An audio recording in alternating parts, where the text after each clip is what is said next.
Ladies and gentlemen, there have been many fine albums released over the years. So many classic records with so many classic songs. However, there are several instances where certain albums won't exactly have a perfectly mint set of tracks.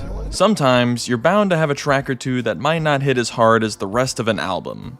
It is an unfortunate truth, but a truth nonetheless. And today, I'm going to be talking about some songs I'm not too fond of from albums I highly enjoy.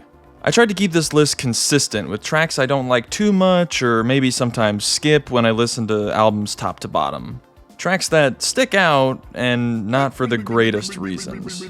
Now, not all of these tracks are egregious examples, but anyway, without further ado, let's get right into it. To start things off, I'm just gonna have to go ahead and rip off this Band-Aid. It brings me great sorrow to have to slander my glorious prince, Purple by Stone Temple Pilots. But I'm afraid there is but one song that doesn't tickle my fancy. That being Pretty Penny. This song right here is like a textbook skipper in my opinion. It's never really done much for me. I go out of my way to make sure I skip Pretty Penny in favor of its following track, Silver Gun Superman, if I'm listening to this album top to bottom. It feels very out of place in this record full of otherwise absolute bangers. Like, take literally any other song on this record and I'm picking it over Pretty Penny. Scott Weiland's vocals in this song manages to be a highlight, but I think the lack of bass coupled with the weaker guitar work in this track, it just kinda leaves a sour taste in my mouth. Given how those are two aspects that this album absolutely excels at. Punchy and fun guitar work and fantastic bass lines. This track is also a victim of being surrounded by severely superior tracks. My two favorite songs on the record being literally right before and right after Pretty Penny. It's definitely a low point on the record, and it's a shame given how amazing Purple is. I really do still love this album so damn much though. On the bright side, at least this track is very easily skippable, so it doesn't really ruin the experience of listening to this album top to bottom too much. What do I mean by this? Obviously it's super easy on streaming services, you know, just being one click of a button right after Still Remains and boom, you're back on track. I mean, duh, right? But what's even better is that this carries over on vinyl too, since Pretty Penny is the final track of side A. So once again, right after Still Remains, I can just stop the record, flip that sucker, and boom, it's smooth sailing from there on out. I don't have to sit through it on vinyl. I'll give it that at least, it hides this little blemish on an otherwise ridiculously good album.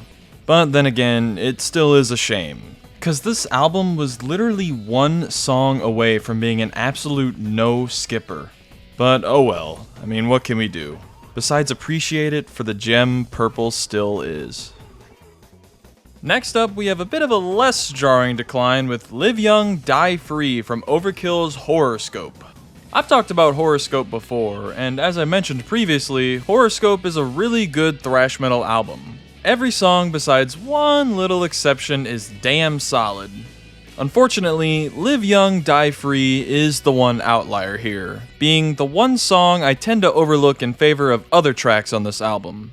A few of my favorites being Nice Day for a Funeral, the title track, Thanks for Nothing, Solitude, and Blood Money. Like I said, I don't think it's an egregious decline of quality when compared to the surrounding tracks on the album. It's not necessarily a bad song, but I think it's also a victim of being surrounded by much more compelling tracks. Tracks that really raise the bar in several different ways. Tracks that evoke so much more energy and feeling out of me personally. Live Young, Die Free is one that I've always kind of felt isn't as cohesive or consistently good throughout the full duration of the song. It's a shame because the opening riff is cool, it just doesn't really hold that momentum as well for me. This song doesn't hit as hard, and I don't find myself sticking around for it too often. Unless I'm listening to it on vinyl, in which case I don't really have a choice. But hey, it's definitely not too bad though. Horoscope still rocks, and it's not like this particular song is grueling to listen to or anything. It brings me great sadness to have to speak ill on my GOAT, Chuck Schuldiner, but it is an unfortunate inevitability given the existence of this track. To be fair though, the good does heavily outweigh the bad with this next record. At the end of the day, no discography is going to be completely perfect, and Death's cover of Painkiller off of their final album, The Sound of Perseverance, is one of the very few Death songs I've never really been super keen on. This is the one track off of this album that is kind of hard to really sit through for me, and I frequently tend to overlook it. Which really is a bummer, because it's cool that Chuck covered Painkiller. It's faithfully done, the instrumentation sounds great, and the Rob Halford feature at the end was a cool little cherry on top. It honestly had the potential to be a really noteworthy cover, which is why it's even more tragic that there's truthfully only one reason I typically skip it. And unfortunately, it is because Chuck's vocals on this cover are a bit too much. I know Chuck's singing in this album is kind of a mixed bag between some fans, but I actually like his singing on the rest of the album. Throughout The Sound of Perseverance, the singing isn't bad, and I'd say it's actually fitting for this album. It contributes to its unique nature compared to Death's other records. However, on Painkiller, it's just hard to listen to. There's something about Chuck's vocals on this cover that doesn't sit well with me. I get he had to hit those high notes for this song, but I don't think it turned out that great in this instance. It's borderline grueling to listen to sometimes. Like I said, everything else on this track is fire. I love the tuning of the guitars, the instrumentation sounds great, it's a faithful cover otherwise, and it's tasteful with adding Chuck's little twang to it. But sadly, the singing on it kinda kills that immersion for me, adding this album to the list of almost no-skip records. So close, but so far. I'd like this cover a bit more as an instrumental. But it's a lose-lose, cause then you're taking out a key part of the song. The Sound of Perseverance is still genuinely really good though. I mean, you got so many iconic bangers on this one. Spirit Crusher, Voice of the Soul, Scavenger of Human Sorrow, Lord Have Mercy, this album really is fire. And on another bright note, at least Death does have some no-skip albums in Human and Symbolic. Back-to-back bangers on those, you really can't go wrong. On top of a consistent and varied discography from my GOAT, Chuck Schuldiner. Rest in peace. With that out of the way, let's move on to the next one, shall we? Switching gears to an album I haven't talked about on the channel until now, I've got Settle for Nothing from Rage Against the Machine's self-titled debut. Settle for Nothing is actually the only track on this album I really don't like sitting through. This record is consistent, and the rest of the songs do at least something for me. Most of them have funky bass lines and punchy guitar riffs that really do get me in the mood to overthrow the government. Off the record! You got several absolute bangers on this record, such as Take the Power Back, Know Your Enemy, and Bullet in Your Head, to name just a couple, and many notable tracks in the alternative rock scene, all in this here album. So many songs that create this low-key addicting energy with that iconic tone and effective riffage that really make them easy to gravitate towards. Settle for Nothing is lacking in those regards, though. It sucks, cause I can jive with the vibe of the soft guitar riff at the start of the song, but in the chorus, it starts to lose me. I don't mind that it dares to be a little different than most of the record, I respect its creepy, eerie, and slightly unsettling vibe, but I also don't think it's all that compelling of a song still. To me, it doesn't really utilize what makes this album stand out like the other aforementioned notable tracks. It ain't the worst thing, but it isn't the greatest either. Just kind of weak, honestly. Despite this, their self-titled debut is damn solid, so I can't be too hard on it, even with this little hiccup. Changing gears once again, this time to a totally different genre, I have Guinnesses from MF Doom's Food. Honestly, I kind of feel like I'm bending my own rules a bit with this one. Like, mid, maybe a bit harsh, but I still wanted to talk about this song, cause why not? Spice up the list a little bit. Guinnesses is pretty similar to the likes of Live Young, Die Free for me. Not really a bad song, it's still a fairly catchy tune, and I like the message in it. It's just, for me, I found myself not coming back to it a whole lot. I reckon damn near all of the other tracks on this album, even the string of shorter tracks with our little food-loving character, you know, the fellow who whips up a little bicarbonate of fig leaf when he makes a pig of himself on the fillet or the pudding. Even those I revisit on their own more.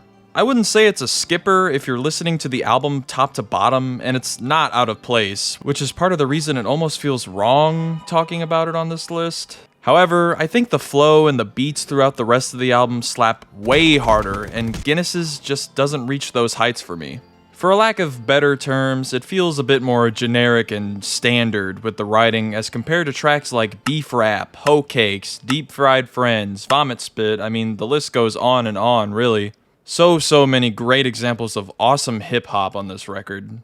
It mainly boils down to it being good, but not as good as the standard on Food. So not a steep decline like some of the other ones I've mentioned, but hey, I wanted to talk about this track regardless. Next up, we're back to a more egregious decline in quality with Cigarettes After Sex's Young and Dumb off their self-titled debut. Now, I love this album a lot. I think it's great, but it is a borderline national tragedy that after back-to-back bangers on this album, we had to end this record with a track that doesn't hit nearly as hard as the rest of the songs. It's legitimately so upsetting, because I could turn on literally any other song off this record and have an enjoyable listening experience.